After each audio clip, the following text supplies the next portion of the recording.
now the new chapter, electromagnetic induction for class 12, part 1. Magnetic flux. First point is that magnetic flux. Magnetic flux divided by phi b. The total number of magnetic field lines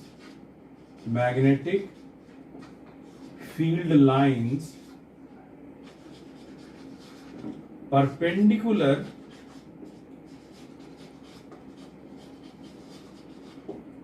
to the surface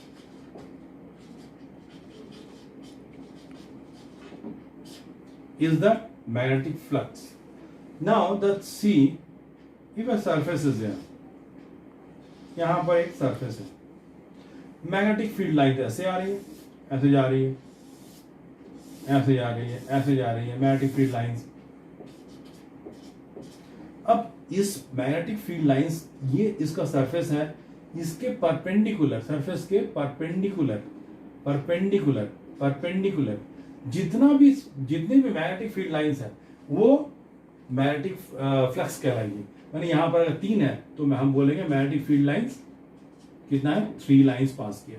अगर मान लेते हैं यहाँ पर एक दूसरा surface है, यहाँ से 1 2 3 4 इधर भी है, तो यहाँ पर ये अगर 90 सरफेस से 90 उस सरफेस के परपेंडिकुलर अगर 1 2 3 4 4 लाइन क्रॉस किया तो यहां बोलेंगे मैग्नेटिक फ्लक्स कितना हुआ, 4. Okay. Now this magnetic flux depends on what factor,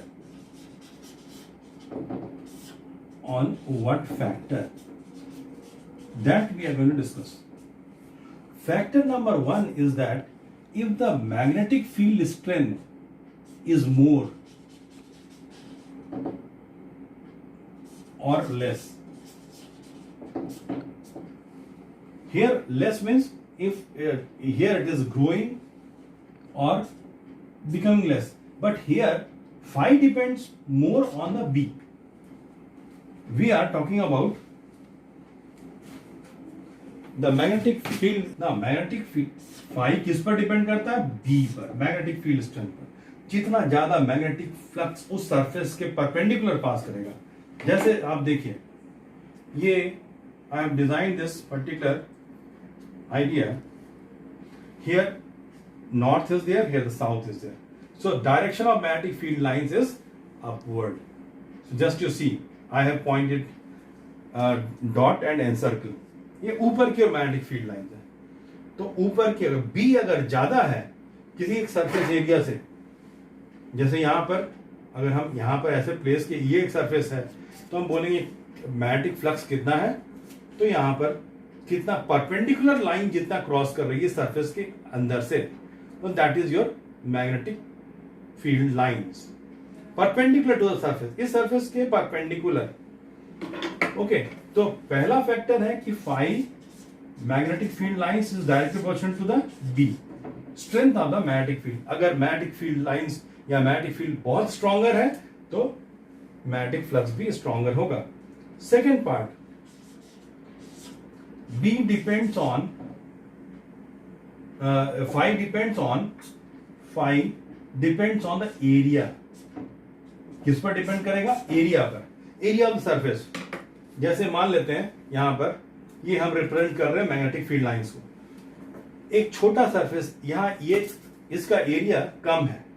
अगर यहां पर हम ऐसे करके इसको इनक्लोज कर दिए तो हम क्या देख रहे हैं, यहां पर magnetic field lines, perpendicular field lines कितना कम लाइंस है. अगर यही वाला एरिया इसको अगर हम चेंज कर दें तो मैग्नेटिक फील्ड लाइंस ज्यादा आ जाएगी. तो that is more magnetic field lines is passing through that particular surface. So it depends on the area also. Phi किस पर डिपेंड करता है, पहला B, second is your area of the surface. Third part, just to see third part. In case of the third part, यहां पर magnetic field lines है सब. ये magnetic field lines, magnetic flux किस पर डिपेंड किया, बी पर और ए पर. ठीक है. अब ये थर्ड पार्ट में हम लोग क्या देखने जा रहे हैं, अगर एरिया कांस्टेंट है, एरिया चेंज नहीं हो रहा है, कांस्टेंट। एरिया चेंज होगा तब मैग्नेटिक फ्लक्स भी चेंज हो रहा है। अगर एरिया कांस्टेंट है, बी भी कांस्टेंट है, तो लेकिन एक जो बहुत इंपॉर्टेंट पॉइंट है वो क्या है, अगर हम एक थर्ड फैक्टर आता है, जैसे ये एक सरफेस है, ये देखिए एक सरफेस है, और इस सरफेस का कोई पूछेगा, इस सरफेस का सरफेस एरिया का डायरेक्शन क्या होगा, that indicate the direction of the surface area. ये सरफेस एरिया का, अगर इस फील्ड में मान लेते हैं एरिया, इसका एरिया कितना है, कांस्टेंट है, और फील्ड भी हम लेके चल रहे हैं कांस्टेंट है, और ये क्या है, it shows the direction of the area. अगर हम उस फील्ड में, कौन सा फील्ड में, उस फील्ड में इसको हम ऐसे हैंग किए हुए हैं इस सरफेस को, और ऐसे करके घुमा रहे हैं, I am just revolving in this way. तो घुमाने से क्या होगा, जैसे यहां पर ये फील्ड हम लोग लेके चल रहे थे, ये ऐसे था यहां पर, इसको हम ऐसे करके घुमा रहे हैं, तो हम क्या देख रहे हैं, डायरेक्शन ऑफ ये मैग्नेटिक फील्ड का ये डायरेक्शन था, ये, और ये डायरेक्शन क्या है, एरिया का। तो इसका एंगल चेंज हो रहा है, किसका, angle between area vector and the direction of magnetic field, इसके बीच का एंगल चेंज हो रहा है। तो ये एंगल चेंज होने से भी मैग्नेटिक फ्लक्स में चेंज होता है। तो means angle also have to change. अगर एंगल चेंज हो रहा है, ये एंगल कौन सा है, the angle between area vector and magnetic field intensity, दोनों के बीच का एंगल अगर जो चेंज हो रहा है, तो यहां पर ये एंगल चेंज हो रहा था, तो इसीलिए ये, तो इसका मतलब क्या है, मैग्नेटिक फ्लक्स तीन चीज पर डिपेंड किया, phi B depends on B A and cos of the theta. ये कॉस का टर्म क्यों आया, कॉस का टर्म क्यों आया, उसके लिए आप लोग देखिए, यहां पर हम एज्यूम किए, this is the surface, I have taken this surface, ये एक सरफेस लिए, and this indicates the direction of area vector, and this indicate the direction of magnetic field intensity. मान लेते हैं इन दोनों के बीच का एंगल थीटा है, इन दोनों के बीच का एंगल क्या है, थीटा। तो ये दोनों के बीच का एंगल, यही वाला चीज अगर हम ऐसे ड्रॉ कर रहे हैं कि ये आपका डायरेक्शन था एरिया वेक्टर का, ये सरफेस है, अगर मैग्नेटिक फील्ड उसी के अलोंग रहता तो कोई दिक्कत नहीं थी, लेकिन अगर मैग्नेटिक फील्ड का एक डायरेक्शन ऐसे है बी, और ये कुछ एंगल बना रहा है थीटा, तो इसका बी का कंपोनेंट ए के डायरेक्शन में लेंगे, इसका कंपोनेंट लेंगे तो कितना हो जाएगा, इसका कंपोनेंट हो जाएगा बी कॉस थीटा। इस बी का कंपोनेंट एरिया वेक्टर के अलोंग क्या हो जाएगा, बी कॉस थीटा। तो देयरफॉर ये डिपेंड करेगा, तो अगर हम लोग फाई को प्रॉपरली लिखते हैं तो अल्टीमेटली क्या आएगा, A B cos theta, means area of the surface into B cos theta. B cos theta क्या है, B cos theta is the component of magnetic field intensity along the direction of area vector, ये दोनों का multiplication. So phi B is equal to क्या हो जाएगा, B dot A, dot product cos theta B dot A, that is your magnetic flux. क्या देखिए, magnetic flux का क्या फॉर्मूला आया, बी डॉट ए।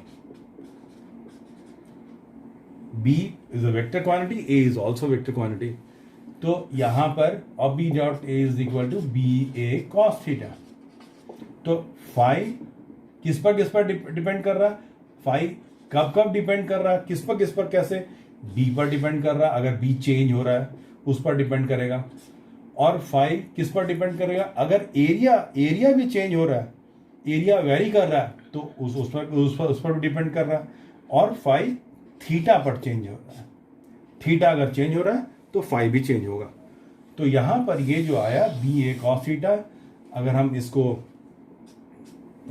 इसका ये एक, क्योंकि डॉट प्रोडक्ट है तो ये हम बोलेंगे क्या है, ये scalar quantity. Scalar quantity, and इसका यूनिट क्या होगा? Unit is tesla metre square. B का यूनिट हो गया टेस्ला, एरिया का मीटर स्क्वायर, कॉस थीटा का कोई यूनिट नहीं होता है। इसी को हम लोग वेबर भी बोलते हैं। Weber is also the unit of magnetic flux. अब क्वेश्चन ये उठता है, माइकल फैराडे का कंसेप्ट यहां पर, ये ऑब्जर्वेशन था माइकल फैराडे का भी। तो फैराडे का क्या यहां पर योगदान है? Had it been no Faraday there would not be any current. अब देखिए यहां पर इनका जो मेन एम था फैराडे का, ये था कि Faraday wants to change the magnetic flux. Magnetic flux में चेंज लाना चाहते थे, मैग्नेटिक फ्लक्स में। तो डिफरेंट ऑब्जर्वेशन के बाद वो 3 लॉ दिए। He has given the law number 1, whenever there is a change, first law is that whenever there is change in the magnetic flux linked with the conducting coil,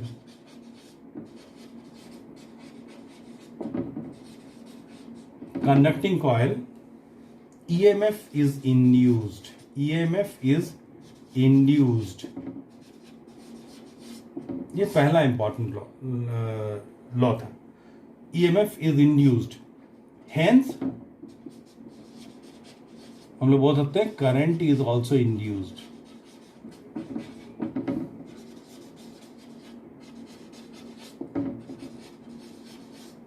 current is also induced. अगर circuit complete है, कोई coil है जिस complete circuit, तो उसमें current induce होगा। Second, this induced EMF last long as long as there is a change in the magnetic flux. Change in the magnetic flux माने magnetic flux जो linked है उसमें चेंज होते रहेगा तो ईएमएफ इंड्यूस होते रहेगा। That's important. And number 3, third one, law number 3 is that whenever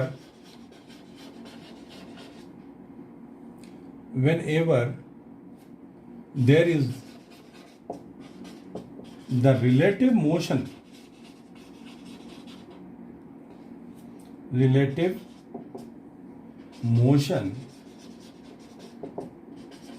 between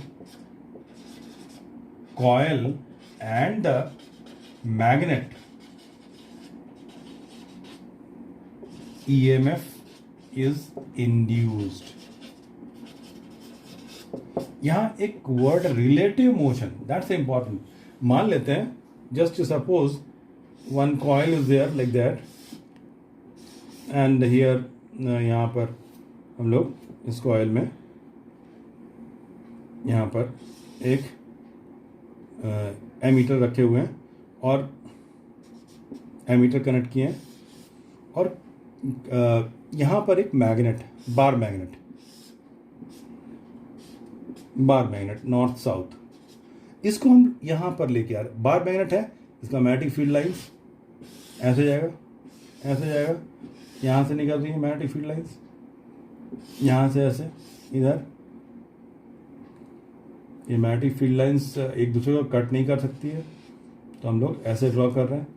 तो नॉर्थ से निकल रही है मैग्नेटिक फील्ड लाइंस और साउथ में इन कर रही है, और अंदर भी होता है, हमको मालूम है वॉल्यूम ऑफ द मैग्नेट के अंदर भी मैग्नेटिक फील्ड लाइंस होती है इस तरह से।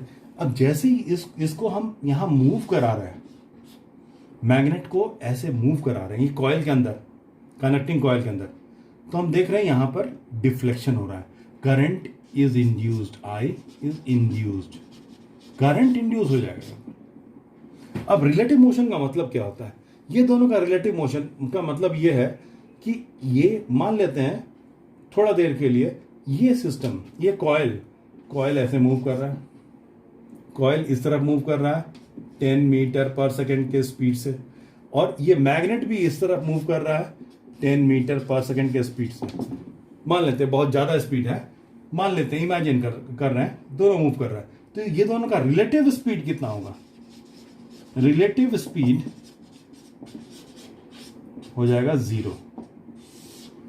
तब no EMF induced, no EMF induced, कोई ईएमएफ इंड्यूस नहीं होगा। तो रिलेटिव स्पीड होना चाहिए, रिलेटिव मोशन होना चाहिए। अगर ये मान लेते हैं ये 10 है, ये अगर 7 मीटर पर सेकेंड है, तब यहां पर रिलेटिव स्पीड कितना हो जाएगा? 3। तब ये पॉसिबल है कि ईएमएफ इंड्यूस होगा। तो ये ज्यादा इंपॉर्टेंट है, रिलेटिव मोशन, रिलेटिव स्पीड 0 नहीं होना चाहिए। तो ये अगर रिलेटिव स्पीड है 0 है, तब ईएमएफ इंड्यूस नहीं होगा। अगर रिलेटिव स्पीड